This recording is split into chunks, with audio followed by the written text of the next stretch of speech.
रोज एक नई कहानी देखने के लिए चैनल को सब्सक्राइब करें और बेल आइकन दबाना ना भूलें। कॉलेज में मिस चांदनी की क्लास चल रही होती है, तभी वो टॉपिक के खत्म होने पर बोलती है। स्टूडेंट्स, ये टॉपिक ऑलमोस्ट खत्म हो चुका है, इसलिए अब आप लोग ये बताइए कि अगले 2 महीनों में आप सभी ग्रेजुएट हो जाएंगे। उसके बाद के लिए आपके क्या प्लान्स हैं? मैडम, मैं तो अपने लिए बढ़िया सी गर्लफ्रेंड ढूंढूंगा। ओए, तेरी गर्लफ्रेंड तो बनने से रही, अब तू आंटी को बोल कि वो तेरे लिए लुगाई ही ढूंढे। Silent students. शिविना, तुम बताओ, तुम्हें आगे क्या करना है? मुझे मैंने तो एक बड़ी मॉडल बनना है जिसके स्टाइल की दुनिया दीवानी हो। उसकी ये बात सुनकर सारी क्लास हंसने लगती है। ये देखकर मिस चांदनी सबको डांटते हुए बोलती है, क्लास बी क्वाइट। तुम लोग ऐसे हंस क्यों रहे हो? मैम, जब कोई अपनी औकात से बाहर की बात करता है तो हंसी ही आ जाती है। शिवीना सांवली होकर एक मॉडल बनने की बात कर रही है तो इस पर तालियां तो बजने से रही। अरे, मॉडल बनने के लिए सबसे जरूरी है खूबसूरती, और सांवला रंग लेकर कोई कैसे खूबसूरत दिख सकता है। वो ये सब बोल ही रहा होता है कि तभी रिसेस की बेल बज जाती है और मिस चांदनी क्लास को खत्म करके चली जाती है। और रॉकी की बात सुनकर शिविना उदास सी हो जाती है। तभी राधिका उसके पास आकर बोलती है, सॉरी शिविना, क्लास के बाकी बच्चों के साथ मैं भी तुझ पर कुछ ज्यादा ही हंसने लगी थी। ये रॉकी बिना आजकल कुछ ज्यादा ही बोलने लगा है। इट्स ओके यार, उसकी बातों से वैसे भी मुझे कोई फर्क नहीं पड़ता। लेकिन शिविना, वो गलत भी तो नहीं कह रहा था। इस सांवले चेहरे के साथ तुम मॉडल नहीं बन सकती, ये तो तू भी जानती है। जाने मन, जो हो नहीं सकता वही तो करके दिखाना है मुझे। इतना बोलकर शिविना वहाँ से चली जाती है। शिविना एक खुली विचार वाली मॉडर्न लड़की थी। उसके नैन नक्श की बनावट बहुत ही खूबसूरत थी, लेकिन उसके सांवले रंग का होने के कारण किसी को उसकी सुंदरता की कदर नहीं थी।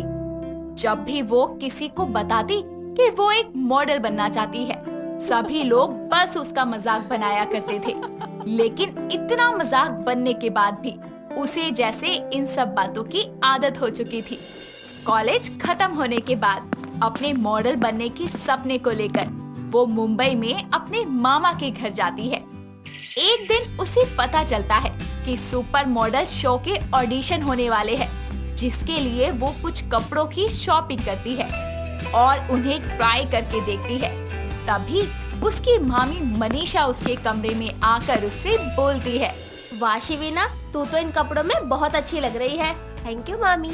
ऑडिशन कब है तेरा? 2 दिन बाद है मामी। वही तो सोच रही हूँ कि कौन सा ड्रेस पहन कर जाऊँ। मेरी मान तो तू ये इंडो वेस्टर्न साड़ी पहन कर जा, बहुत अच्छा इम्प्रेशन पड़ेगा। नहीं मामी, ये शॉर्ट ड्रेस पहन कर जाऊंगी, ज्यादा अच्छा लगेगा। हाँ, ये भी अच्छा लग रहा है। ऐसे ही वो दोनों बातें करने लगती हैं और 2 दिन बाद शिविना अपना ऑडिशन देने जाती है, जहां और भी कई लड़कियां आई होती है जो उसके सांवलेपन पर हंस रही होती है। जब शिविना की बारी आती है तो वो उसमें बहुत अच्छे से रैंप वॉक करके अपना बेस्ट करती है, लेकिन किसी कारण से वो अगले राउंड में सिलेक्ट नहीं हो पाती और इस रिजेक्शन से उसे बहुत दुख पहुंचता है और वो घर आकर अपने कमरे में रोने लगती है। तभी उसके मामा मामी वहाँ आकर बोलते हैं, शिविना बेटा, ये तो होना ही था, इसीलिए मैं तुझे कह रहा था तू मॉडल की जगह कोई और करियर ऑप्शन देख ले। कर ली ना तूने अपने मन की, अब तो मान जा। कैसे मामा हो तुम? तुम्हारी भांजी रो रही है और तुम उसे चुप कराने की जगह ये सब बोले जा रहे हो। बेटा शिविना, कोई बात नहीं, एक बार में भला कौन मॉडल बन जाता है, तू रो मत। इतना कहकर मनीषा उसे समझा देती है, जिसके बाद अपने अगले ऑडिशन में शिविना रिजेक्ट ना हो उसके लिए वो उसे ऑडिशन से पहले पार्लर लेकर जाती है, जहां उसकी मामी उसका ऐसा मेकअप करवाती है कि वो सांवली से गोरी दिखने लगती है और उसे एक सुंदर सा गाउन और हाथों में ग्लव्स पहना देती है, ताकि उसका सांवला रंग किसी के सामने ना आ सके। और अपने आप को शीशे में देखकर शिविना हैरान हो जाती है और बोलती है, मामी, ये कैसा मेकअप करने को कहा था आपने? देखो, मैं तो खुद को ही नहीं पहचान पा रही। हाँ तो सही है ना, ऐसे ऑडिशन में जाएगी तो एक बार में ही सिलेक्ट हो जाएगी। चला, वरना लेट हो जाएगी।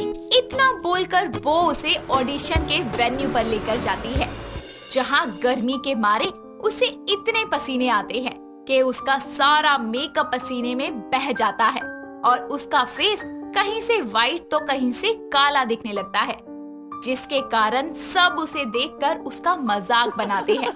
सबको ऐसे हंसता देखकर वो वॉशरूम में जाकर खुद को शीशे में देखती है और बिना ऑडिशन दिए ही घर आ जाती है और अपना सामान पैक करके मामा मामी से बोलती है, मामा जी आप सही कहते हैं, मेरे जैसी सांवली लड़की कभी मॉडल नहीं बन सकती, इसलिए मैं अपने घर वापस जा रही हूँ। इतना कहकर वो निराशा के साथ दिल्ली लौट आती है और एक कंपनी में जॉब करने लगती है। एक दिन जब वो अपने ऑफिस से लौट रही थी तो उसे उसकी फ्रेंड राधिका मिलती है। उसे इतने दिनों बाद मिलते ही वो उसके गले लग जाती है और उससे बोलती है, तो सही कहती थी यार, मेरे जैसी सांवली लड़की का मॉडल बन पाना नामुमकिन है। अरे यार, वो तो मेरी उस वक्त की सोच थी, पर अब ऐसा मैं नहीं सोचती। पर तू ये क्यों बोल रही है और इतनी उदास क्यों है? उसके पूछने पर शिवीना उसे सब कुछ बता देती है। ये सब सुनकर राधिका को शिवीना के लिए बहुत बुरा लगता है और वो उससे बोलती है, शिवीना, लाइफ में ऐसे कितने रिजेक्शन मिलेंगे, तो तू क्या अपना सपना भूल जाएगी? और फिर तू ही तो कहा करती थी ना कि जो हो नहीं सकता वही तुझे करना है, तो फिर हार मत मान। मुझे तो कल यही मिलना। मेरा एक दोस्त है जो कि बहुत अच्छा फोटोग्राफर है, वहाँ जाकर हम पहले तेरी कुछ अच्छी फोटोज खिंचवाएंगे। तूने ये सब कहा तो मुझ में थोड़ी हिम्मत आ गई है। ठीक है, कल मैं तुझसे इसी जगह दोबारा मिलूंगी।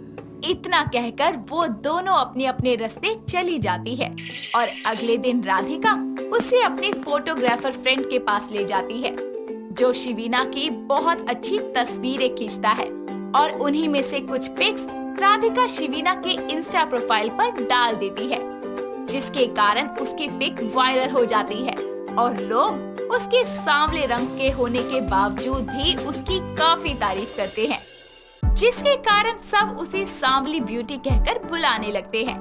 उसके काफी फेमस होने के कारण एक फैशन डिजाइनर उसे अपने ऑफिस में बुलाता है और उससे बोलता है, सो मिस शिवीना उर्फ सांवली ब्यूटी, क्या आप मेरी मॉडल बनना पसंद करेंगी? मैंने आपकी वायरल पिक्स देखी हैं, जिसमें आप अपने सांवले रंग के साथ काफी शाइन कर रही हैं। थैंक यू सर, आपको मेरी ये पिक्स पसंद आई, उसकी मुझे बहुत खुशी है और मैं आपके साथ एज अ मॉडल काम करने के लिए बिल्कुल रेडी। ठीक है, तो ये रहे आपके कॉन्ट्रैक्ट्स के पेपर, आप इन पर साइन कर दीजिए। जिसके बाद वो कॉन्ट्रैक्ट को अच्छे से पढ़कर साइन कर देती है और उसके बाद उस फैशन डिजाइनर के बनाए कपड़ों को पहनकर मॉडलिंग करने लगती है, जिसके कारण उस फैशन डिजाइनर के कपड़ों की मांग मार्केट में काफी बढ़ जाती है। साथ ही शिवीना भी एक मॉडल के रूप में काफी फेमस हो जाती है। ऐसे ही समय बीतता जाता है और शिवीना बड़े बड़े फैशन शो में टॉपर की तरह मॉडलिंग करने लगती है, जिसके बाद वो बड़े बड़े ब्रांड्स के लिए शूट भी करती है। और एक बार एक बहुत बड़े इवेंट को अटेंड करते वक्त मीडिया के लोग उससे सवाल पूछते हैं, मिस सांवली ब्यूटी, क्या आपको यकीन था कि आप एक दिन इतनी बड़ी मॉडल बनेंगी? हाँ था तो, पर शायद थोड़े टाइम के लिए मैं अपने इस यकीन को भूल गई थी, लेकिन मेरी फ्रेंड राधिका ने मेरे अंदर ये यकीन दोबारा से जगाया। आज मैं उसकी वजह से ही यहाँ तक पहुँच पाई हूँ। आप उन सभी लड़कियों के लिए एक इंस्पिरेशन है जो अपने सांवले या काले रंग को लेकर एक शर्मिंदगी महसूस करती हैं। उन्हें आप क्या कहना चाहेंगी? यही कि अपने स्किन के कलर को एक्सेप्ट करके उसके साथ आगे बढ़ो, बिना ये सोचे कि दुनिया क्या कहेगी। बस अपने सपनों के लिए लड़ते रहो, क्योंकि जब सांवली शिवीना मॉडल बन सकती है तो कोई और लड़की क्यों नहीं बन सकती। इतना बोलकर वो स्माइल पास करके वहाँ से चली जाती है। तो दोस्तों, ये थी हमारी सांवली शिवीना की कहानी। मनीषा अटरिया नाम के एक छोटे से गांव में रहने वाली लड़की थी, जिसे गुटखा खाने की गंदी लत लग चुकी थी, जिसकी वजह से उसके दांत लाल पड़ गए थे, जिसके चलते कहीं भी उसका रिश्ता नहीं हो पा रहा था। ऐसे ही एक दिन उसके लिए समर नाम के एक बहुत ही हैंडसम से लड़के का रिश्ता आता है, जो कि शहर में अपनी माँ गायत्री के साथ रहता था। मनीषा की माँ पूनम अपनी बेटी के दांतों को साफ करवा देती है ताकि उसका रिश्ता पक्का हो सके। समर अपनी माँ के साथ मनीषा के घर उसे देखने आता है। दामाद जी, हमारी बेटी बहुत गुनी है, किसी भी चीज की कौन औलत नहीं है उसको।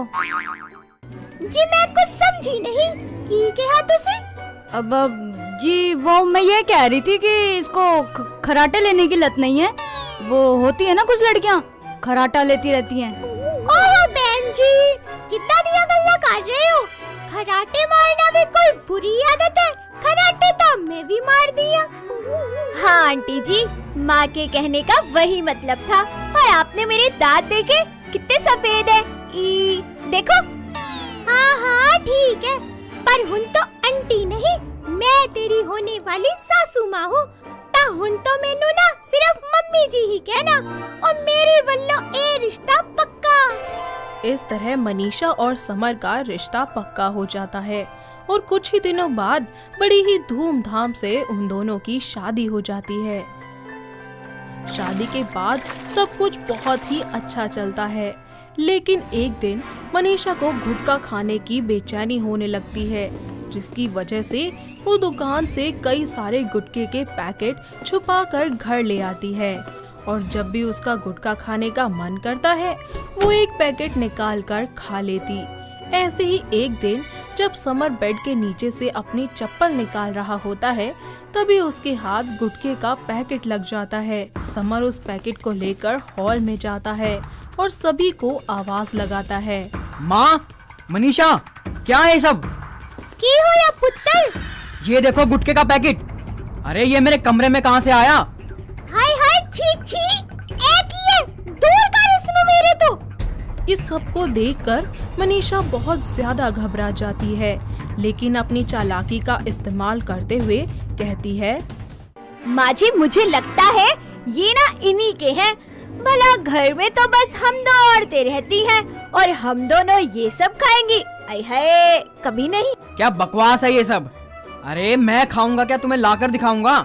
मुझे बस ये बता दो कि ये मेरे कमरे में कहाँ से आया। मैं भी यही सोच रही थी। आज से पहले तो हमारे घर में ये सब कुछ कभी नहीं मिला, आज कहाँ से आ गया? बहू, कितने तेरा था नहीं? नहीं नहीं माँ जी, ये कैसी बातें कर रही हैं आप? मैं और ये सब खाऊंगी? कभी नहीं, छी छी। ओ पुत्र जी, सारा दिन घर विच पड़ोसी आंदे जांदे रहंदे ने, हो सकता किसी ने छुपा दिता हो। इस तरह मनीषा अपने आप को बचा लेती है। वक्त बीतता जाता है, मनीषा की गुटखा खाने की लत बढ़ती ही जाती है। वो उन पैकेट्स को एक बक्से में डालकर उस बक्से को ताला लगा देती है, और जब भी उसका मन करता वो चुपके से उसमें से गुटखा निकाल कर खा लेती। ऐसे ही एक दिन उसकी सास को गमले में थूके हुए गुटखे के निशान मिलते हैं। गायत्री को अपनी बहू पर शक होने लगता है, जिसके चलते वो अपनी बहू की जासूसी करने लगती है। एक रात जब मनीषा गुटखा खाने के लिए छत पर जाती है, तभी उसकी सास उसे रंगे हाथों पकड़ लेती है और जोर जोर से चिल्लाकर अपने बेटे को बुला लेती है। हाय हाय, नी तेरा नास जाए तू मर जाए, तेनू शर्म नहीं आई ये सब करते हुए? समर पुत्र, जल्दी आ उठते और देख ले अपने बीवी के कारनामे। माना का मेरा हाथ छोड़िया, मुझे दर्द हो रहा है। क्या हुआ माँ, आपने मनीषा को ऐसे क्यों पकड़ा है? पुत्र जी, जो उस दिन गुटके दा पैकेट तुहाडे हाथ लगा सी ना, ओ होर किसे दा नहीं, ऐसे दा सी। ए होई है जेड़ी साडे घर विच गुटके खांदी है। क्या ये सच है मनीषा? मुंह खोलो अपना, मुझे देखना है कि तुम्हारे मुंह में क्या है। आटे उमा गुटका क्या कर लोगे? हाँ, वही पाप बड़े कर दिया माने। अरे तुम दोनों माँ बेटा तो मेरा पीछे ही पड़ गए।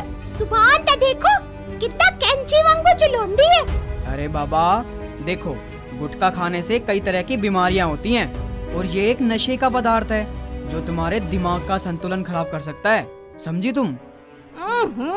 अरे इतना सालों से खा रही हूँ, अभी तक तो कुछ हुआ नहीं, तो अब क्या होगा? बात तेरी सेहत और हमारी रिस्पेक्ट की है।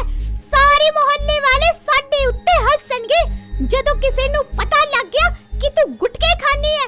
छी छी, हाय, हुण की मुंह दिखाऊंगी मैं लोकां नू? अपना ये भाषण ना मुझे मत दो, अब मैं आप यही सब खाते रहूंगी। गायत्री और समर उसे समझाने की बहुत ज्यादा कोशिश करते हैं, पर वो किसी की भी बात नहीं मानती और गुटखा खाती रहती है। धीरे धीरे समय बीतता जाता है और लंबे समय से गुटखे का सेवन करने की वजह से मनीषा की तबीयत खराब होना शुरू हो जाती है। समर उसकी बिगड़ती हालत देखकर उसे हॉस्पिटल ले जाता है, जहां डॉक्टर उसके बहुत सारे टेस्ट करते हैं और पता चलता है कि अधिक गुटखा खाने की वजह से Manisha last stage of cancer पर आ गई है और उसके पास ज्यादा समय नहीं है। ये बात सुनकर समर का रो रो कर बुरा हाल हो जाता है। वो दिन रात एक करके अपनी पत्नी की सेवा करता है। अपने पति का इतना ज्यादा प्यार देखकर मनीषा को भी अपनी गलती का एहसास होता है। काश मैंने आपकी बात मान ली होती तो आज मेरे साथ ये सब नहीं होता और मैं आज सही सलामत आपके साथ होती। तुम जानती हो ना मैं तुमसे कितना प्यार करता हूँ। हर पल तुम्हें समझाता रहा पर तुमने मेरी एक बात नहीं मानी और अपना यह हाल कर लिया। हाँ, मैं सब जानती हूँ। आप मुझसे बहुत प्यार करते हैं। मेरी एक आखिरी ख्वाहिश पूरी करोगे? हाँ बोलो। समय बस मुझे एक बार गले से लगा लो। मुझे नहीं पता मैं और जी पाऊंगी भी या नहीं। मैं तुमसे बस यही कहना चाहती हूँ कि मैं तुमसे बहुत प्यार करती हूँ और मैं तुम्हारे साथ जीना चाहती हूँ। तुम्हें कुछ नहीं होगा मनीषा, हौसला रखो। नहीं समर, अब वो वक्त आ गया है जब मैं तुम्हें अलविदा बोल दूं।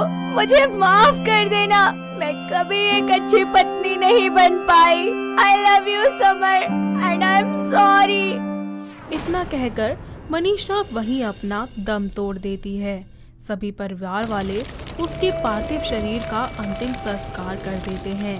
मनीषा की मौत के बाद समर एक नशा मुक्ति एनजीओ का हिस्सा बन जाता है और जगह जगह जाकर गुटखा और उसके जैसे अन्य नशीले पदार्थों का सेवन ना करने के लिए लोगों में अवेयरनेस फैलाना शुरू कर देता है और अपनी ताउम्र मनीषा की यादों और समाज की सेवा में बिता देता है। तो दोस्तों, कैसे लगी आपको हमारी ये गुटखे वाली बहू? क्या आपके घर के आसपास भी है कोई ऐसी बहू जो इसी तरीके से गुटखे का सेवन करती है?